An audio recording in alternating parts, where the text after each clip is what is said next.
Why, guys, ganda po rito, oh. Diversion po papuntang ano ito pa eh. Drama, nagbablog, pag nakita tayo dyan, tumalsik sa... Hindi, diversion ito papuntang ano. Ito po ang diversion papuntang Dalahican. Ang ganda po, guys, oh. Bakit susundin mo na yung sabi ko sa iyo? Oh, mamaya ilang daw si Papa Edwin. Ganda, guys, oh. Tubigan, oh.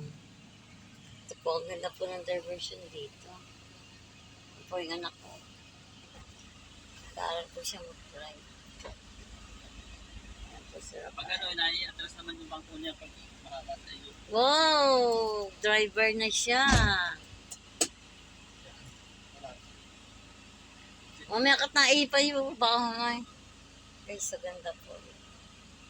Marunong ako magligo-ligo. Matik yan. Laging titingin sa side mirror nga, kaliwat kanan.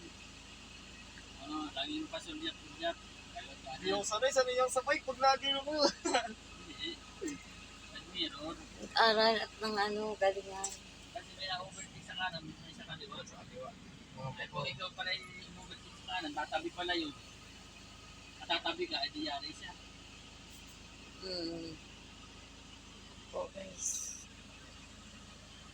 Bigan, oh, yung mga tanim ng palay. Mala ko tuturo ng ganito. Nag-schedule na ako ng ligo. Di ba?